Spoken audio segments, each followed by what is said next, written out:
वीर्यं करवावहै तेजस्विनावधीतमस्तु मा विद्विषावहै। ॐ शान्ति शान्ति शान्तिः।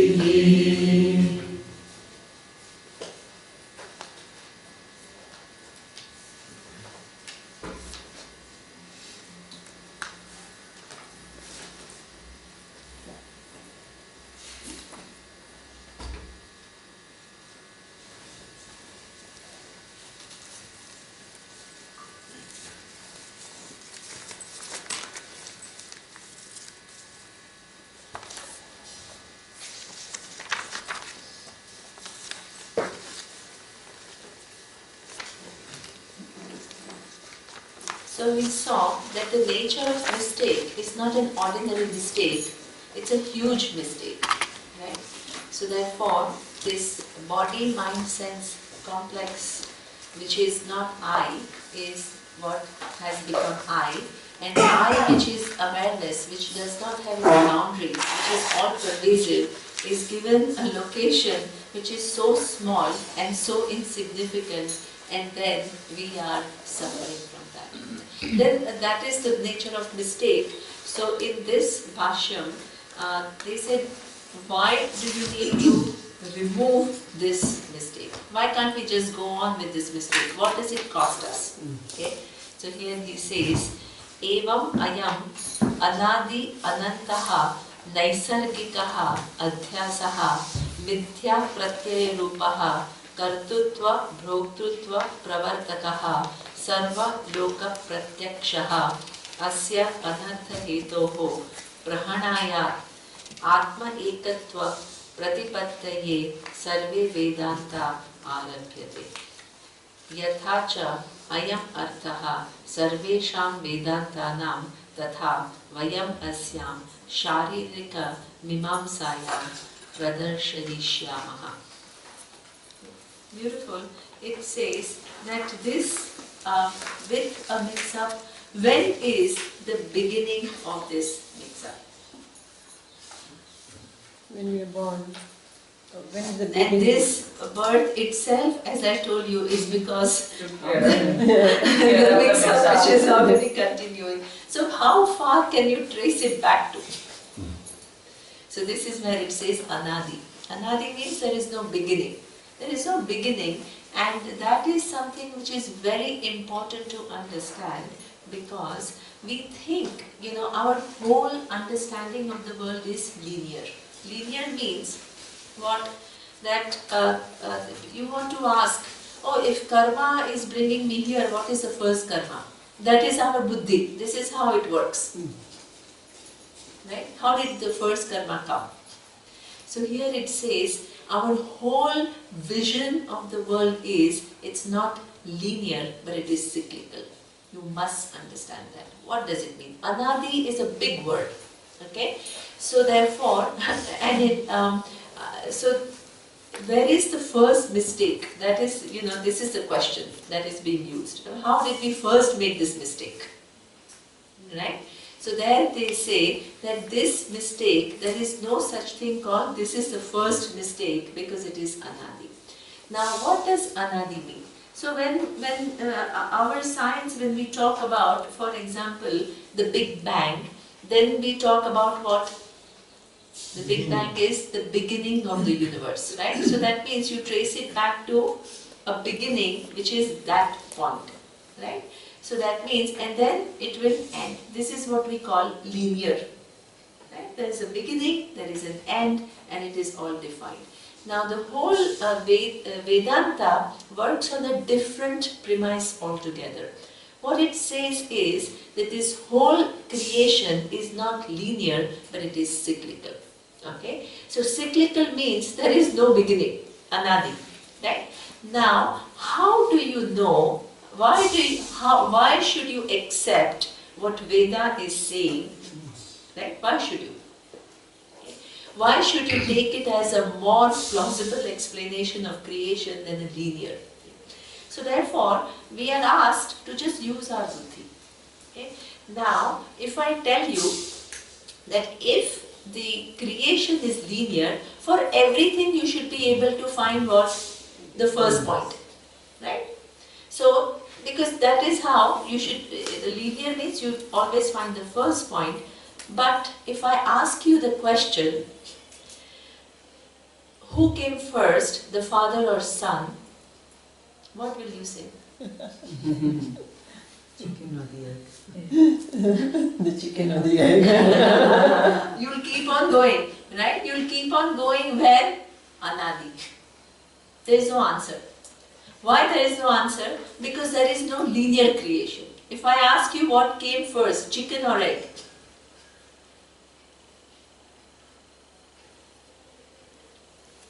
There is no answer.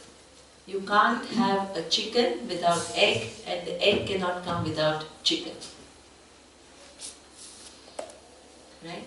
So therefore, the postulation that the Vedic vision corresponds much more to reality than the linear. Because it's not that only in case of karma you can't trace the beginning. Please understand that. Or in case of avidya you cannot trace a beginning. In case of jivatvam, which I will talk about a little bit later, there is no beginning. Right? Also in case of simple things like father, son, chicken, egg, you don't find beginning. Neema, can I give a little comment? Because just to say that science is coming close to Vedanta in the sense that we call the Big Bang, but it is expected there will be a big crunch also, and that's one cycle, and then again Big Bang, so they're joining. Yeah, even there is a convergence, that's true, which is not yet the mainstream. I know about that because my sister has a PhD in physics, so I'm pretty current with what is going on in physics. So it's true. What he is saying is right, that there are scientists who are actually questioning this linear nature of the universe, and there are a lot of talks about the cyclical nature of creation. That's a very good point, right? So there is so much convergence. What we have been talking about for thousands of years, and now it seems as though, there are new discoveries, but actually we've been talking about it for thousands of years, right? So therefore, this avidya, you can't trace back to any linear beginning. It is anadi. Okay? So therefore, you don't need to worry about this question, where this first karma come from, how did this avidya begin. Actually, the point is, right now there is avidya or not? Right now there is a mix-up or not? Yes. Right? And you are given the buddhi to undo the mix-up. So help yourself and undo the mix-up. Instead of thinking about what is the first, how did it start? Right? So therefore, here it says it is anadi. Anadi means you can't trace a beginning. Okay? So therefore, here it says anadi and anantaha. Anantaha means that it's not that, okay, you're caught in this avidya forever. You're caught in this avidya until what? You even figure out that there is a mix-up. You first need to figure out there is a mix-up, then only you can start to undo the mix-up. Right? So therefore, until you figure out in either this birth or in any other future birth, that avidya is going to continue. And it is going to give you what? Different bodies, different minds, and different experiences through cycles of creation. Cycles of creation. Okay? So, and somebody can ask, what, what I love, I have one person who is a musician and a very, very good musician, right? He studied with Pandit Jasraj, so he is a very accomplished musician. And he says, yeah, so what, coming back to this world, it's fun. I don't want to stop coming, it's fun, right? So therefore, here he says, yes, you want to have fun, but it ends up what? You want to have fun, true, right?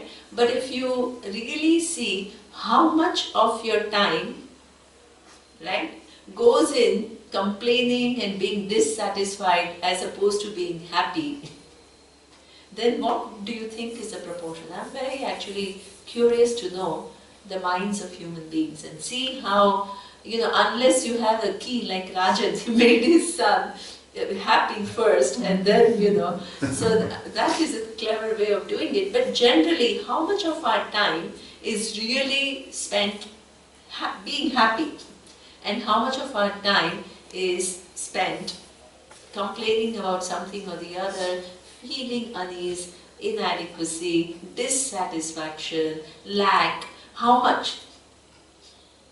99.5.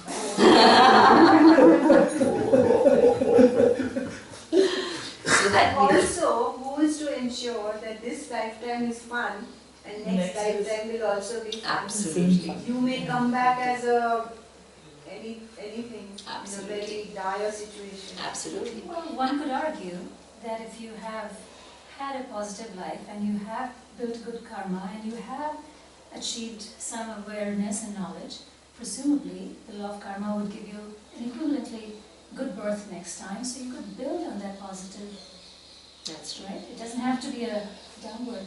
Yeah, that's true. You can build a positive, and that's the whole idea, right? But the idea is not to stay within this, because in that there is an inherent mistake that I am as good as the body and mind, and that by that inherent mistake, what is limitless, you have made it into a very, very small, tiny dot in the universe, right?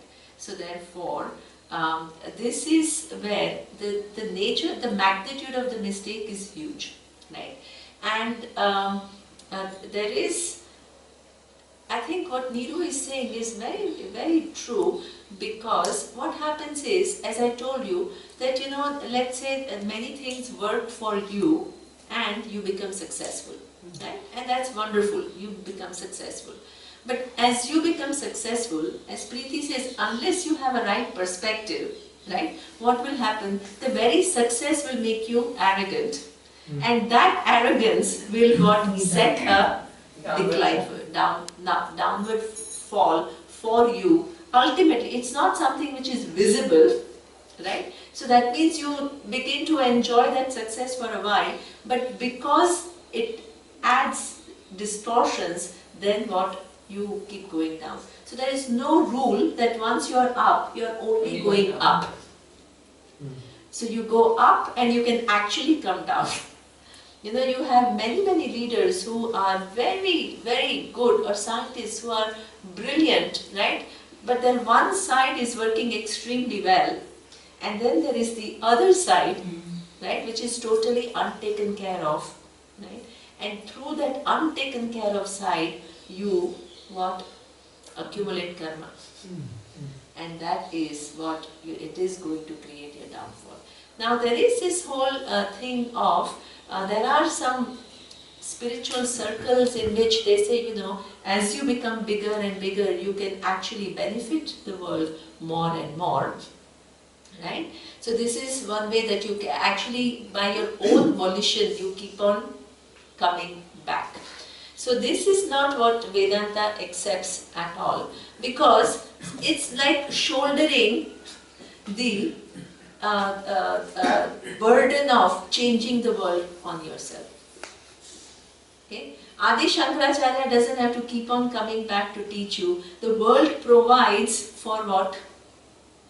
The world provides for, Adi Shankaracharya passed it on to his students passed it on to, there is always going to be somebody who will then carry forward this tradition.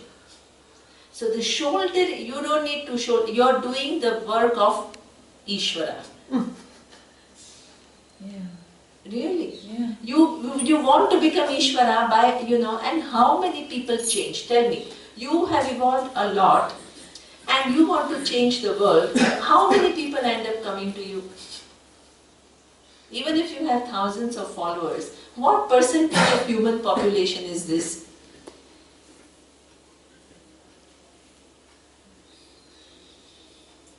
What percentage of human population is this?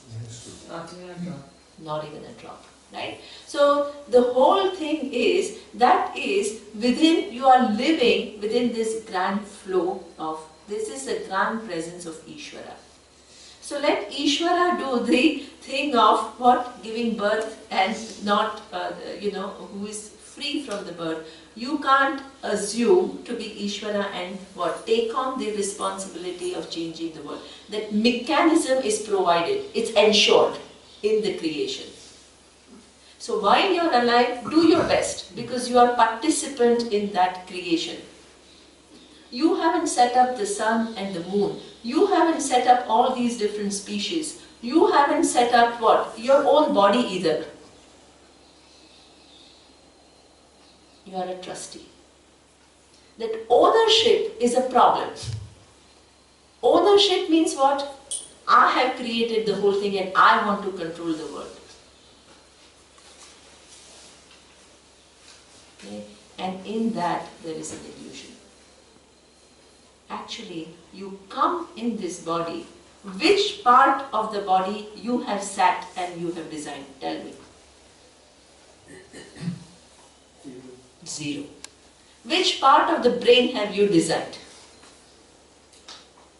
It's all done. There is this amazing intelligence. The missing part is the one that you've designed.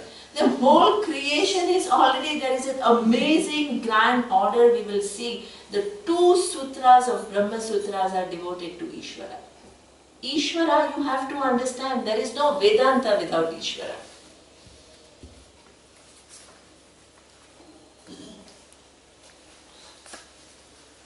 Within that Ishwara, you find yourself and you are given all these possibilities, and you are also given the possibility of what?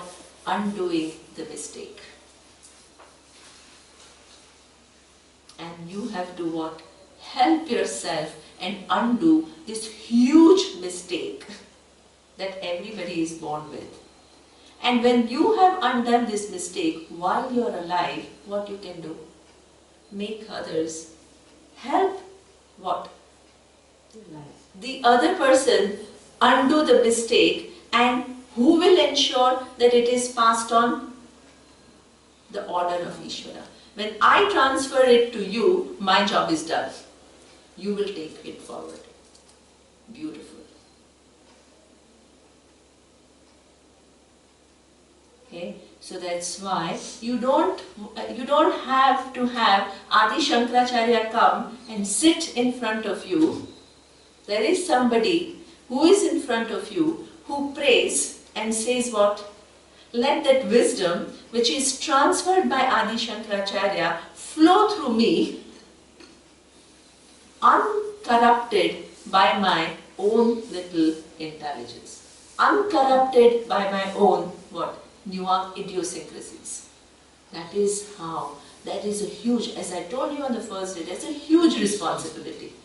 I'm not just here just talking whatever, I represent a tradition which is an amazing tradition.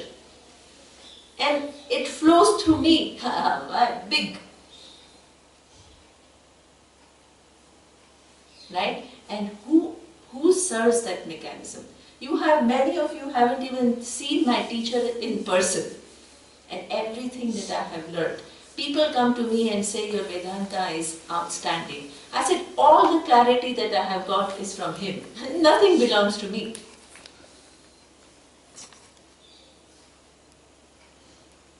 He was able to transfer what he saw into my mind.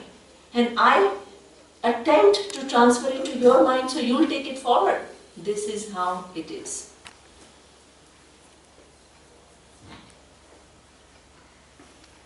Okay? And that whole arrangement is Ishwara's arrangement.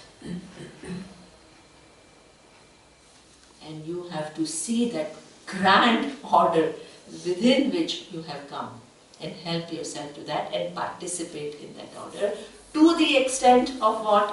Within, understand first the presence of that order. Don't over-assume the responsibility. It is like what? something which the train can carry, you are carrying on your shoulder.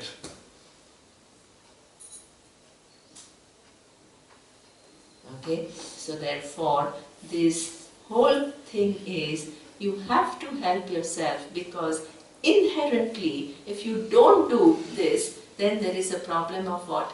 Janma, Mrityu, Jara, Vyadhihi. No human being who's born can avoid what? The coming out into this earth is what? Janma. Janma means how does a child come out? Birth. Crying. Because it's too much. It was from the comfort of the womb of the mother, there is this whole big universe.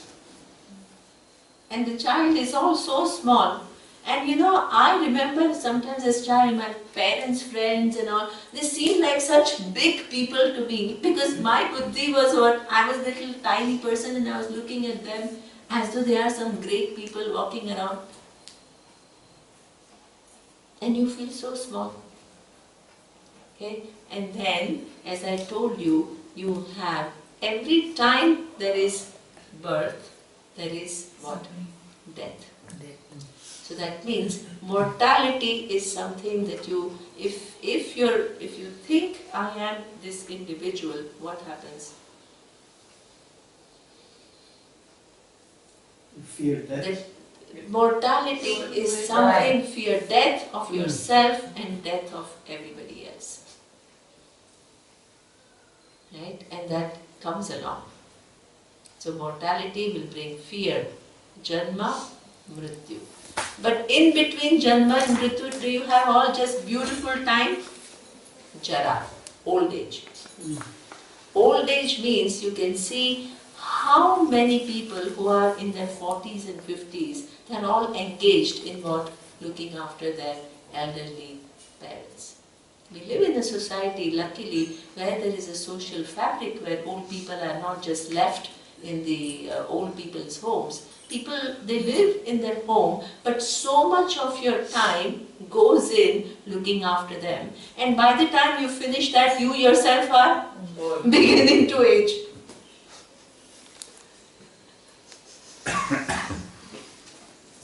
And all your capacities are going down. Okay, then you can say, okay, till the old age, it's all fine, you know, because then I have how many years of youth and midlife and all that? Quite a few. Then you have what? Diseases in between. Do you have what? Afflictions which are physical afflictions and what? Mental afflictions. This is how, this is not designed by you or me, this is designed by Ishwara. And the only way to fundamentally get out of this cycle is what? To know your true nature and undo the mistake. That possibility is given to you as a human being.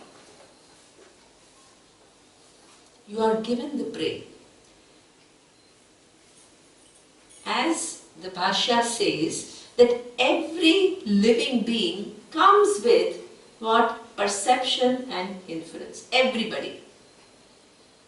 But that inference that they are endowed with, cow is endowed with an inference which is what? Only it will help cow to survive. Survival.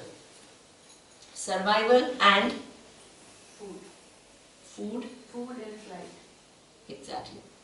And then progeny, right? They create, that is the only thing they come up with. But a human being, there was a scientist who, Professor Ramachandran from California, he was holding this human brain and he says, this 2 or 3 pound of instrument that we are all endowed with, it's an ingenious endowment. It not only is able to think about what? Things like how old is the universe, what is the origin of the universe, but it is also able to think about you who's participating in that universe.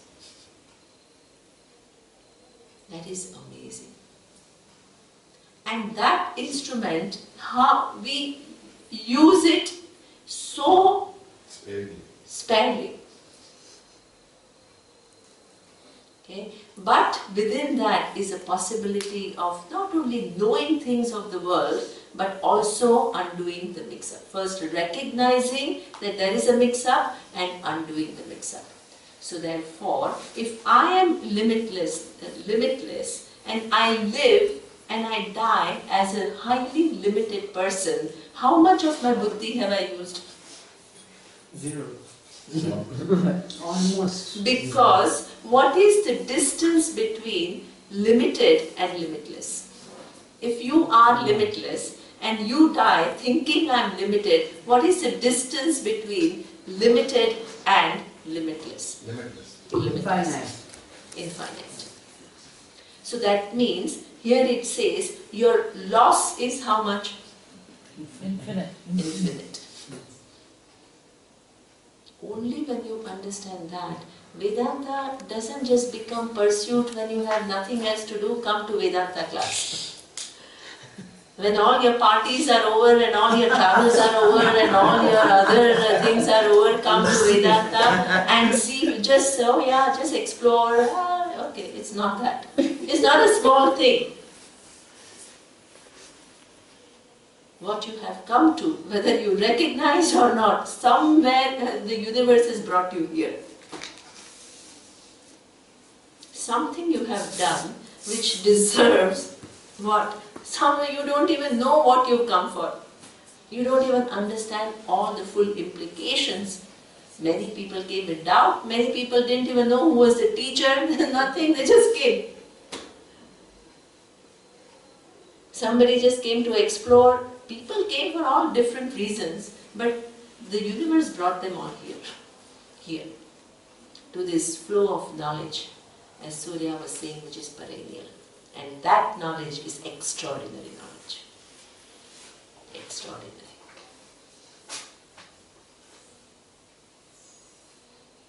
Okay? So therefore, the buddhi, you have been given an opportunity to undo the mix-up. So, human birth for Shastra is for moksha. Because you have been endowed with a peculiar mind, which can figure out. Okay? And therefore, this whole inquiry begins. This is now the beginning of first Brahma Sutra. This is the end of Advaita Bhashya. End of Advaita Bhashya, where Adi Shankaracharya is telling you why you are studying Vedanta Shastra. Knowing yourself. What do you mean knowing yourself? Undoing the mix-up. What kind of mix-up is it? All this he first analyzes before even starting the Brahma Sutra.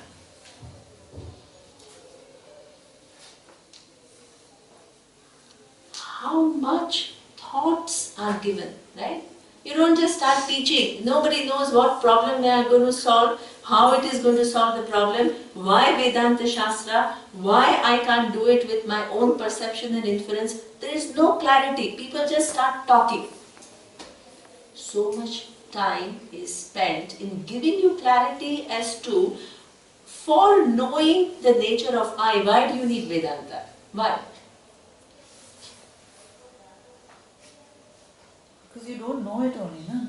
You're so ignorant that you don't know. Absolutely. So as I told you, your perception and your inference. All this is technical. We've seen all this. It's not only that you don't know, it's you don't even know that something like this Yeah, that's exists. exactly what I'm saying. You don't know that there are two, I mean that you are. don't know. You have no idea that you don't even know. Ah, Yeah. who don't know? Yeah. And there is no way to, if somebody says, now somebody says, before you didn't know that there is a mix-up and you need to solve it. But now imagine somebody tells you that hey, you don't know your true nature and you have to undo it. And you try to figure it out yourself. Imagine. Will you be able to figure out yourself? Not at all. Not at all. Not at all. Why? Because you don't know where the mix-up is. You don't know First of all, where it is, yeah. You don't feel. You don't know where to begin, how to begin. Exactly. You don't know where to begin, how to begin, right? And imagine I come and tell you, okay, I have a solution also. You are limitless. But you feel helpless. I know What that. does that mean? What does it mean? Exactly. You need the teaching tradition. You see the importance of teaching tradition where it is all leading. It is taking you from where you are to where you want to go. There is a very sophisticated methodology to take you there, right? Step by step. You can't just, that's why in the first class, out of your enthusiasm, you want to know everything about everything. It's not possible. Because there is a method that you have to follow. You build, right? You come to you are really interested in quantum physics and you meet this quantum physicist. In 1 hour, you explain to me entire thing of quantum physics. What will he do? Be even more confused. Actually, he will laugh at you. Yeah, He will begin. You think he will begin? No. You say, oh, what is this? I've spent my life understanding it and you want to know it in 1 hour. So therefore, the teacher, if somebody is smart, they will not even start. But that's what's happening in the New Age circle, what they call the New Age circle. They go for 2-3 courses and then you become a guru or you become a teacher. And you get people more in the mix-up. Because you yourself are so mixed up to begin with. So therefore, this whole thing is starting now. The first Brahma Sutra. Before we start, just can somebody read the last 2 notes? Tal, you want to read? The last 2 notes. We didn't do this. I am fat, I am fair. This is inquiry. Sorry? When my wife, children, etc. Class 5. Class 5. The last 2 paragraphs. When my wife, children, etc. Ah, okay. When my wife, children, etc. are in trouble, I'm in trouble. The attributes which belong to someone outside are taken to be one's own. I'm fat, I'm fair, I go, I come, I jump. Attributes of the body are taken as that of my attributes. I am dumb, deaf, blind. Attributes of the sense are taken as belonging to I.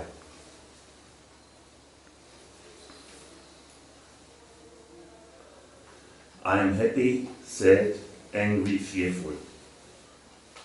Attributes of mind are taken as that of I. Even though every transaction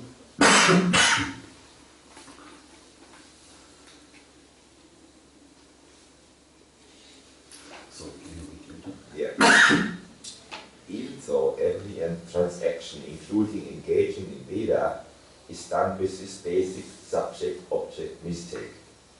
With this mistake, every person undergoes suffering and is afflicted.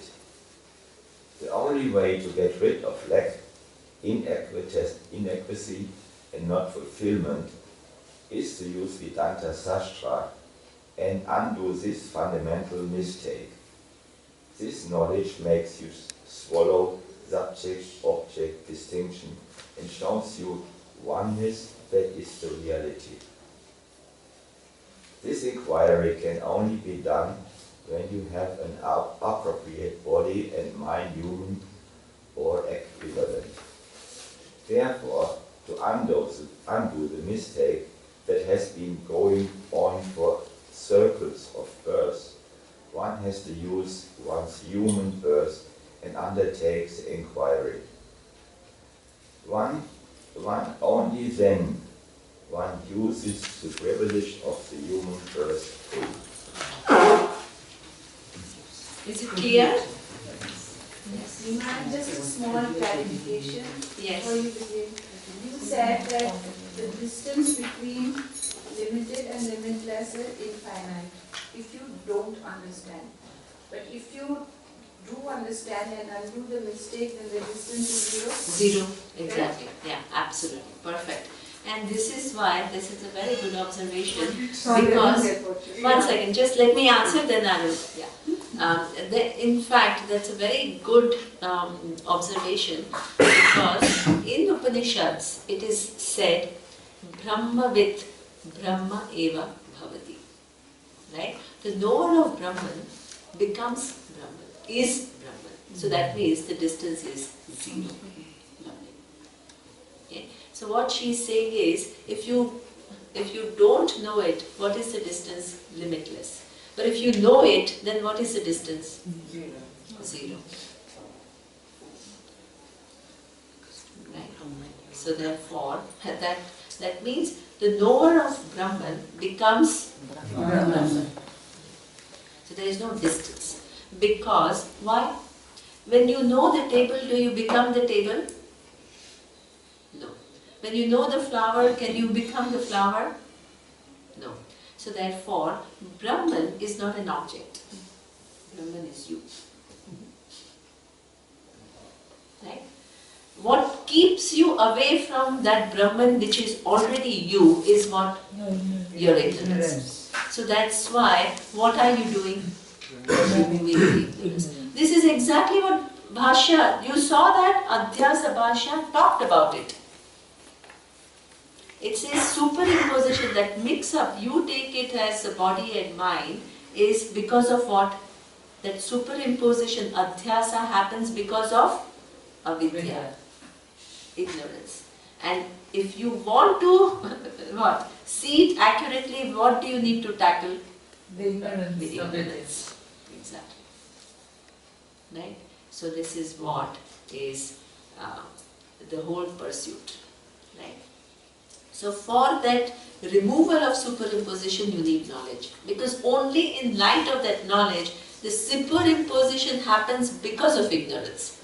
So you need to tackle ignorance. Is Brahman and Ishwara the same? So Brahman, that is coming.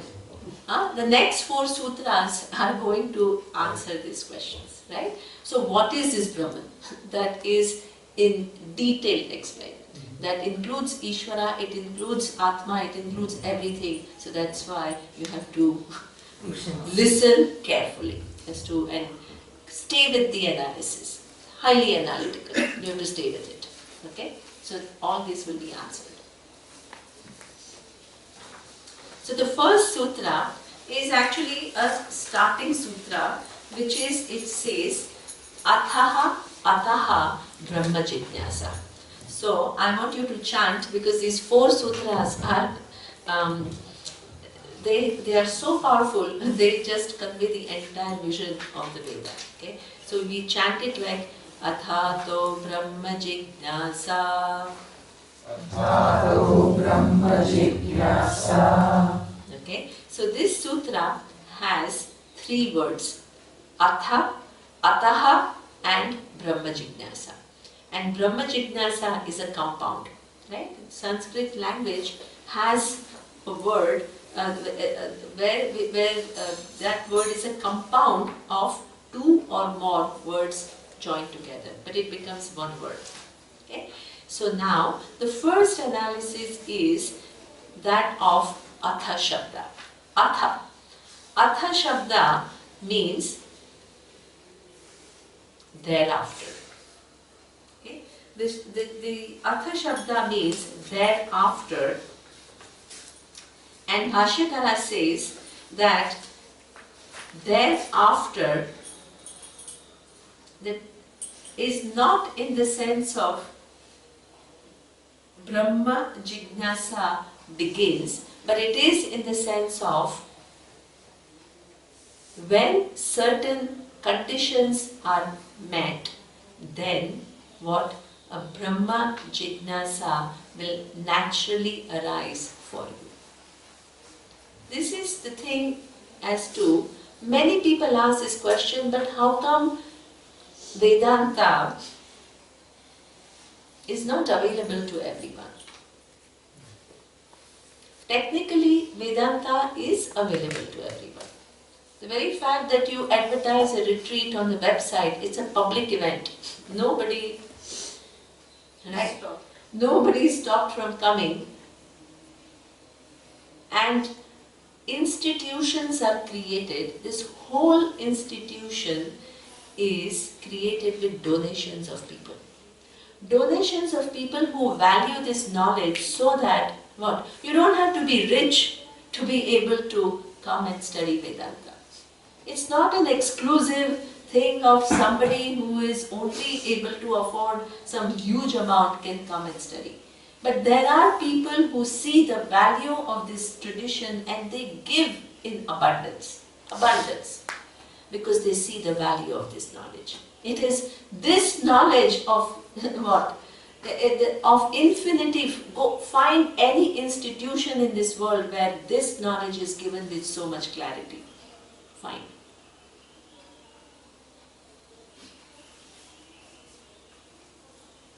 Okay? So therefore, technically, it's not even a matter of money that you can actually, what? Come and what? We spend thousands of rupees and here it is what? For 700 a room and what? All the food and everything included and you can study this knowledge. And what is the knowledge? Knowledge is that of infinity.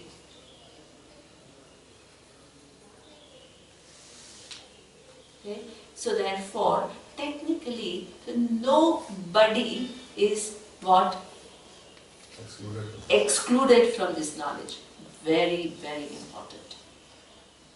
Okay? But because nobody is excluded from knowledge, then the whole world should come because everybody is what? Suffering. And everybody is wanting freedom from suffering. But how many people come? 21. 21. And five more are coming. Right? So therefore, please don't think that it is closed. Don't ask teacher a question why Vedanta is not made more public. Hey, it's not teachers. The physicist doesn't come. What? The physicist just makes oneself available. What? To teach whoever wants to learn. He doesn't go and knock on everybody's door and says what? You come to me, I have a solution. Does he do that, he or she? No. You have to have a value for it, then you will come. Right? Any higher learning is never what? You have to discover the knowledge. Even Lord Krishna and Arjuna were friends for how long? Since childhood. In fact, they were cousins. And all this while, Lord Krishna knew exactly what the reality is. But when did Gita Upadesh take place? When Arjuna asked. That situation in which Arjuna saw himself as what? All confused. He didn't know what to do. He didn't know what to do, and then the impact of the situation was so overwhelming. That's when he asked for this knowledge. And that's when Lord Krishna started to teach. When they were young, Krishna did not go and tell, oh, I have come to this world to, save you all, so you come and I'll teach you. You are ignorant, you have a mix-up. No.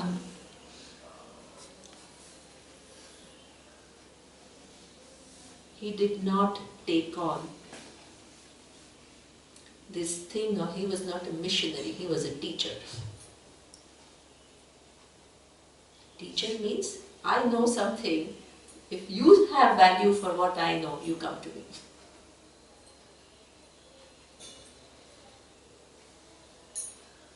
Okay, so therefore, that means, what is this thereafter? Okay, so what are the conditions which have to be there before you even choose to come to Brahman, know this knowledge of Brahman? Okay? This word athato. Atha. But No, in the first Athaha, ataha. So this is what we call, there are sandhi rules. So there are 3 words. But it's pronounced atato or atatha? The first Athaha, ataha. Because there are 3 words, but when you join in Sanskrit, what happens is 2 words get joined through sandhi rules. So that's why when you pronounce, you have to pronounce it as athato brahma jignasa. But when you break the words down, you have to explain meaning of 3 words. Athato is not 1 word. Athaha, ataha. Okay. So now the question then comes is, after what? What are the conditions? After what will you then choose to come to Brahma Jignasa? Okay. So now the Purva Paksha is an opponent, right? He has a position which is not our position.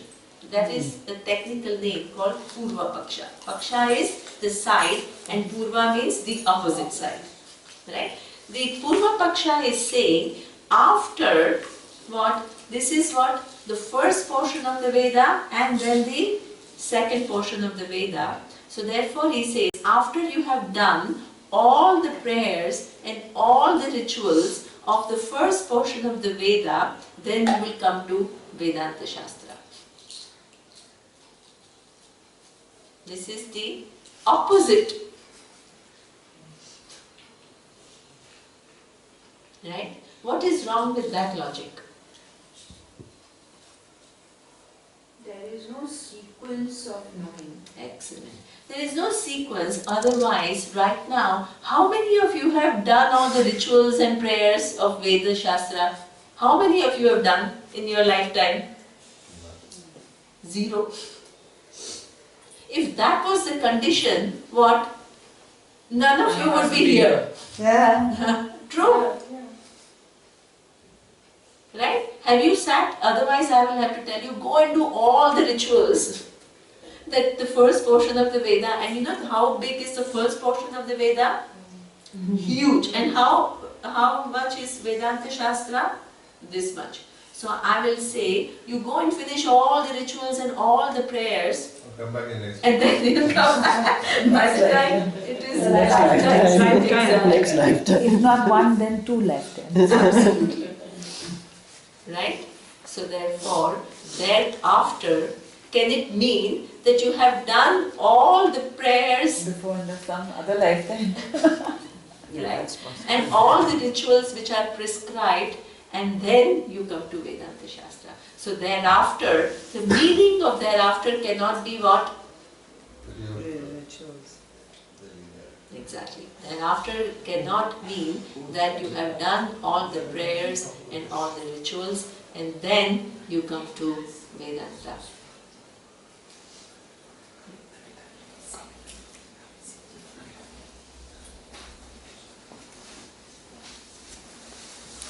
This is a class going on, and it started about half an These hour. are the 2 people who were supposed to come. They came a little bit late, I think. Oh, I see.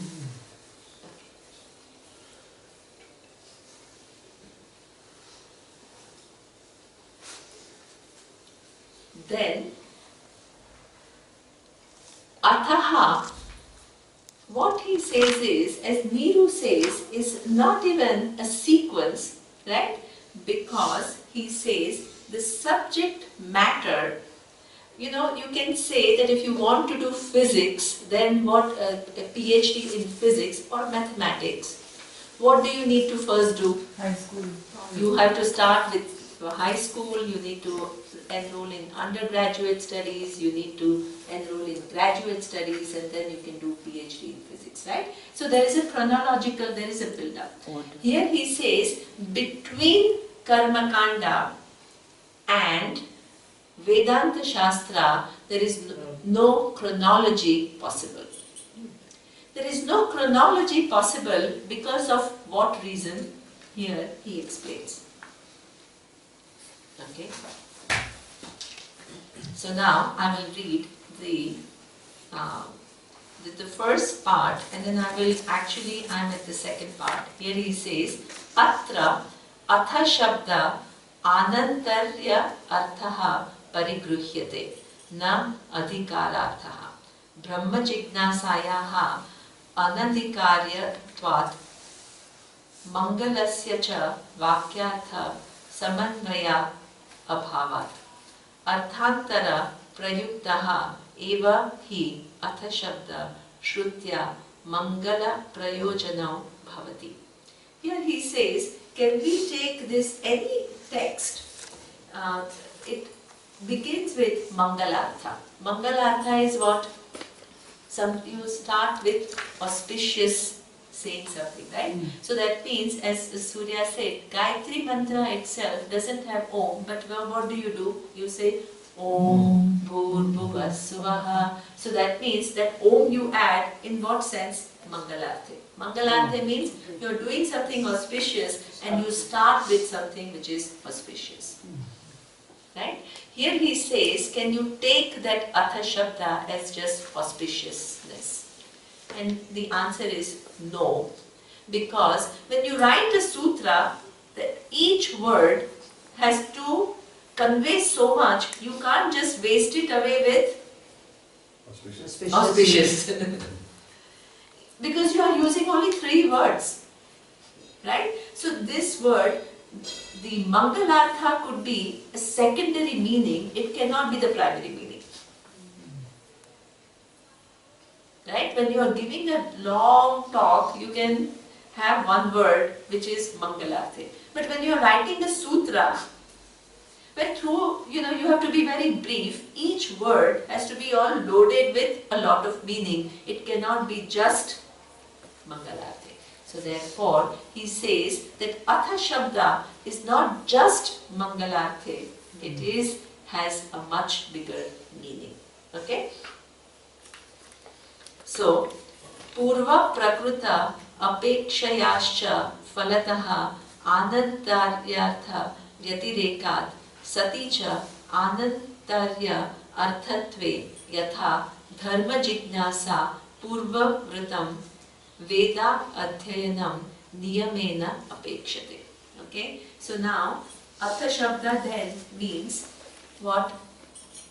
Thereafter. So now, the opposition is saying, so after Veda Adhyayanam. Veda Adhyayanam means understanding the first portion of the Veda, studying it, doing all the rituals and all the prayers. So this is what the opponent is saying. Nanu iha karma avabodha anantaryam visheshaha na dharma jignasayaha prakapi adhita vedantasya brahma jignasa upapattehe yatha cha hridayavat anantarya niyamaha kramasya vivakshitatvat na tatha iha kramaha vivakshitaha shesha sheshitve adhikritaha adhikareva pramana abhavat dharma brahma jignasayoho. Okay? Here he says that there is no rule that after studying everything you come to Brahma Jignasa. Because all of us, including us, right, without in fact going through the first portion of the Veda, the Brahma Jignasa, wanting to know what is the nature of Brahman has already arisen. So that means if there was a chronological order like that, then none of us would be here. Okay? So the meaning cannot be what thereafter, the meaning of thereafter cannot be after doing the karma kanda. Yes? Now, here he says that phala jignasya abhedacha abhyudaya phalam dharma jnanam tacha anusthana apeksham nishreya phalam tu brahma jnanam nacha anusthana antara apeksham bhavyascha dharmaha jignasyaha na jnana kale asti purusha vyapara tantratvat ihatu bhutam brahma jignasyam nitya vruttatvat na purusha vyapara tantram chodana pravritti bhedacha yahi chodana dharmasya lakshanam sa swavishaye niyujjanan eva purusham avabodhayati brahma chodana tu purusham avabodhayati eva kevalam avabodhasya chodana janyatvat na purushah avabodhe niyujyate yatha akshartha sannikarshe arthavabodhe tarvat. Okay, so now this is a big argument. What is the argument? Here he says that actually cannot be a chronological order between the first portion of the Veda, which is Karma Kanda, This is and the answer to the Pura Paksha, right? Yeah, this is the Getting the answer. answer. Right? He's saying why that chronological order also cannot be there. Okay? Because he says the subject matter of Karma Kanda and Vedanta Shastra is totally different. Right? So therefore, what it says is the domain of Karma Kanda and which is the first portion of the Veda, and Vedanta, which is Gnana Kanda, is completely different. How is it different? Here he says that the first portion of the Vedas are only telling you to do things for what? Whatever, remove the obstacles for what you want. Right? So what you want exactly is something which is already accomplished, or is it not accomplished?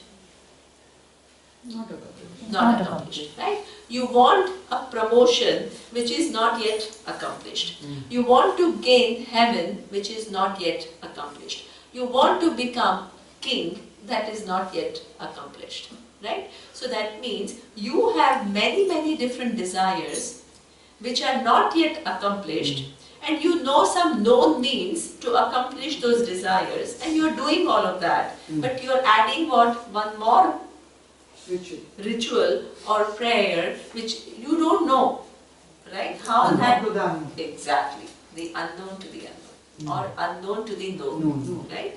So therefore you are improving the chances of something that you want to get, something that you don't have right now.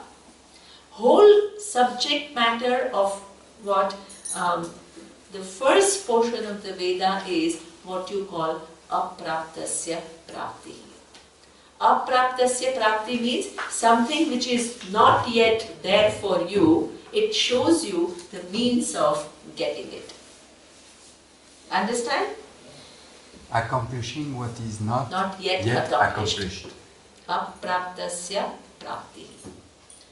Promotion which is not there, heaven which is not there, the king that you have not become, the progeny which is not there. You are doing a prayer to get what is not yet gained.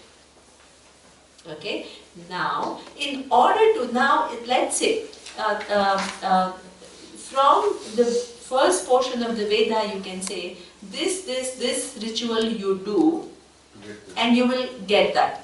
Just by reading that, will you get it? No. What you will have to do? You have to actually do the ritual. Right? Just the knowledge, will it produce a result? No. You have to perform the ritual. Excellent. So that means, in any time, apraptasya prapti. Apraptasya prapti means accomplishing something that you already don't have, right? Then you have to first know what will help you to get it. Secondly, what you need to do? You need to do it. Exactly. You need to do it to then get it. Right? So Vedas give you a knowledge, but just by knowing, there is no result. You have to do it. Right? Now, look at the second portion of the Veda. Brahman, the limitless reality, is it aprapta? It is already limitless. It's already limitless.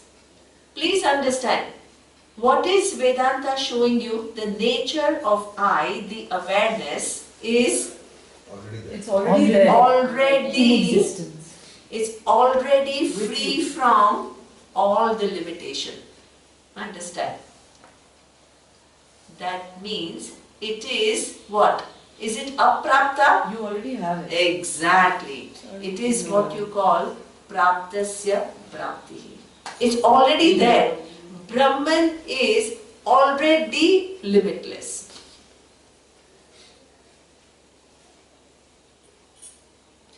If it is already limitless and you take it to be limited, what do you have to do? Remove the ignorance.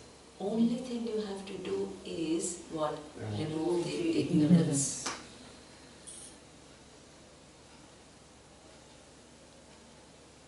After removing the ignorance, do you have to do anything to make it limitless?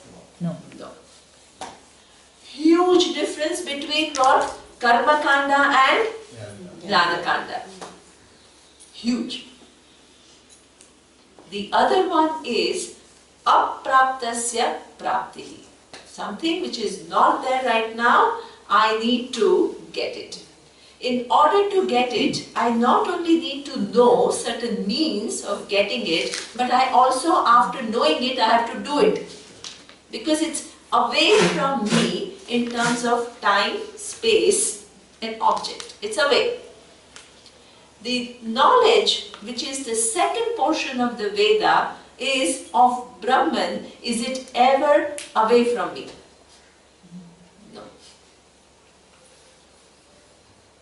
It's never away from me, but it is still away in terms of my ignorance. But I still have to do something about it. I mean, I have to remove that ignorance. So that means, what is opposed to ignorance? Knowledge. Knowledge. Is any action, do you need to perform actions to make, please understand this, very important. Do you need to perform any action to make a limited Brahman limitless? No. You have to be clear about this.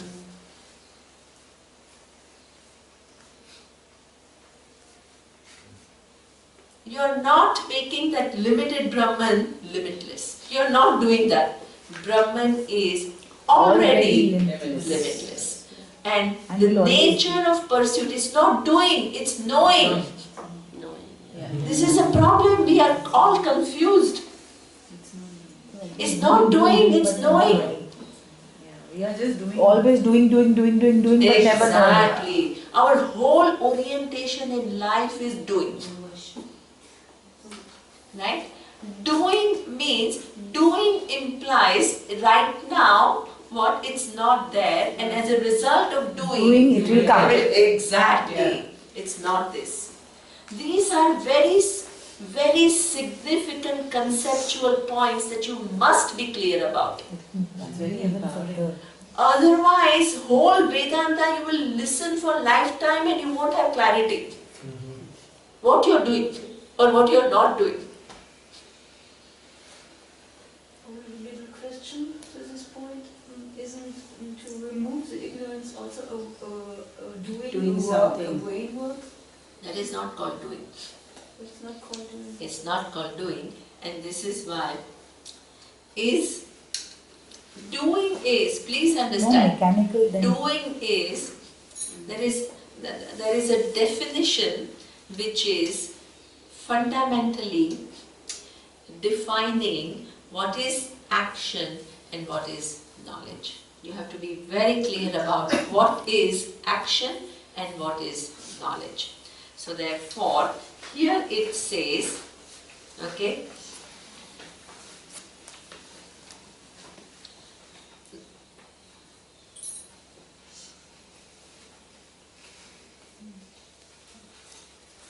that the definition of knowledge, and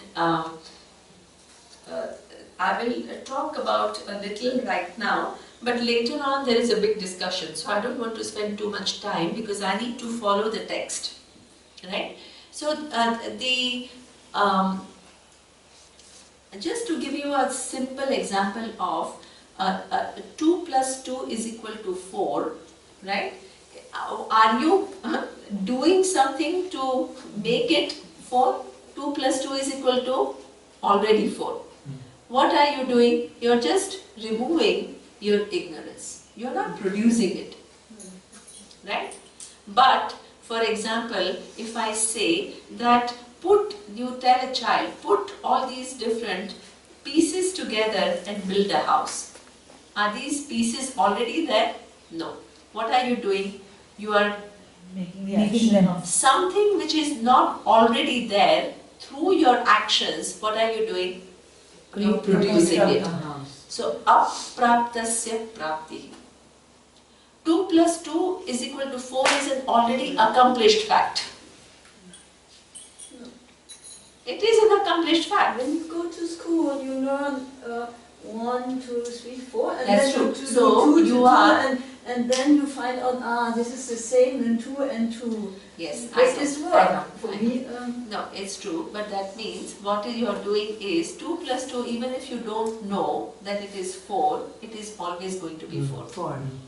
It's a given. It's a given. Showing So you are removing your ignorance about this fact. So to take some action to get the knowledge. So that means the action is only in terms of what? Going there. Exactly. Going there, It's already right? given that Applying yourself so that you can remove the. You're not producing the reality. Please understand that.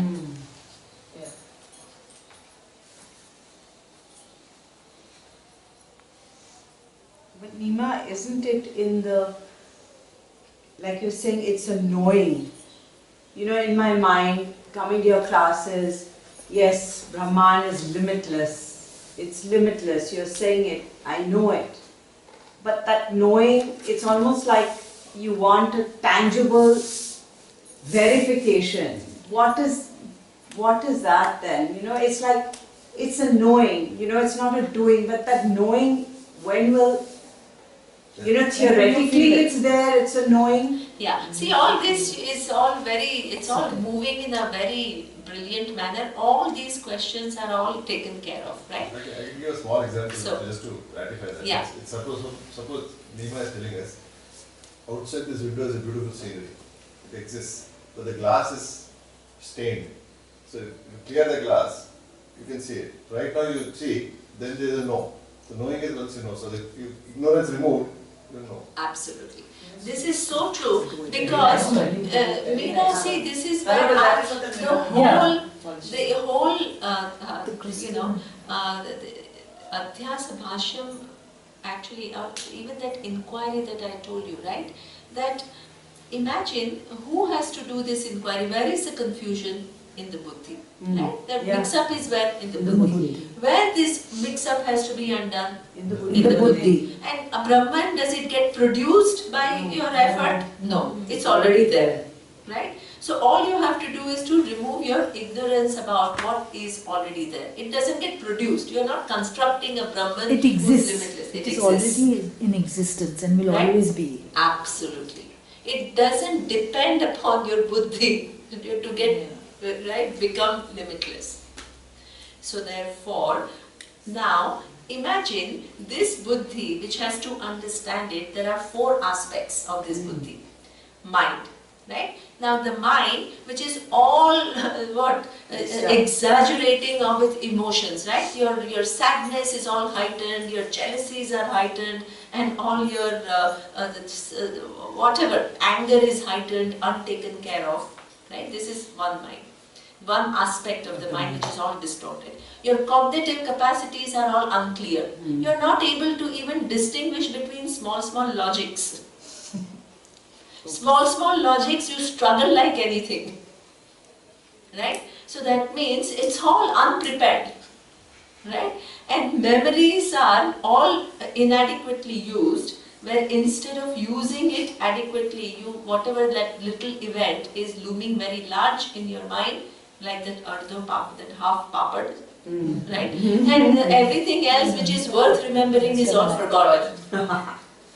Now with this, and that because of all this, your eye is loaded with sense of failure, victimization, all kinds of problems. Now this buddhi has to solve this problem. Is it adequate? All four functions are all haywire. Then you say, I want to understand tomorrow this knowledge.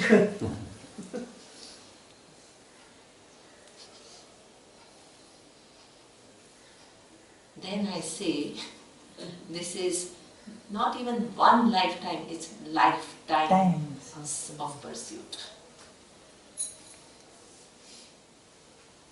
Get your emotions in order. Get your cognitive capacities, finer. Where you are able to discern follow the logics and discern differences. Make your memory, People ask us, sharp. People ask us, so how long does it take to chant Rudram? Memorize Rudram and chant Rudram with all perfect swaras. All cultivating your memory. So that your memory space is not occupied with this half-papad problem, but what? Memory space is occupied with what? Buddham, Purusha Suktam, Medha Suktam. Embellish your memory. These are all methods. All preparations.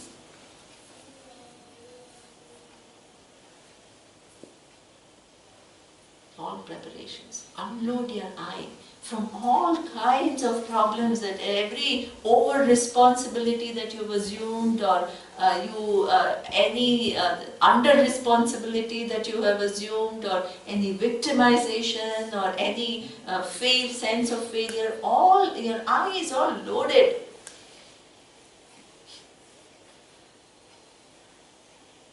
You need to slowly release all of that. When you begin to release all of that, then your buddhi, where the mix-up has to be solved, is becoming finer, more clarity. Clarity. Endow it with clarity. Endow it with clarity so that your mind reaches what Vedanta is talking about. So that means when you receive those words, you see the exact meaning of what they want to convey. You don't add your own stories to those words. You don't add your own pictures to those words. Your buddhi is aligned to really, it understands the totality of what is being said totally accurately. This requires effort. Effort is there, but not in producing Brahman. Where is it? In preparing your buddhi.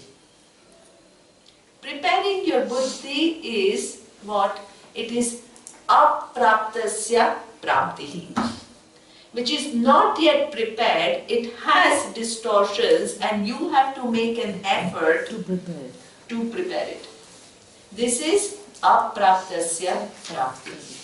But the knowledge that Brahman, are you producing limitless Brahman? No, it is already in existence. It is not the matter of doing an action, it is the matter of seeing it as it is. Praptasya praptihi.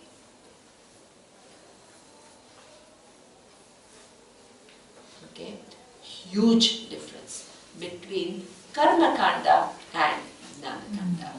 Because there is such a huge difference, you can't say chronologically you have to do this and then you will get that. Because the subject matter is different. Okay, so this is where he says the meaning of thereafter cannot be that. Now, the next question is, then, what is the meaning of Atha? So then that is explained, and that we will see in the next class. Om Purnamada Purnamidam Purnat Purnamudachyate Purnasya Purnamadaya Purnamevavashishyate. Om Shanti Shanti Shanti.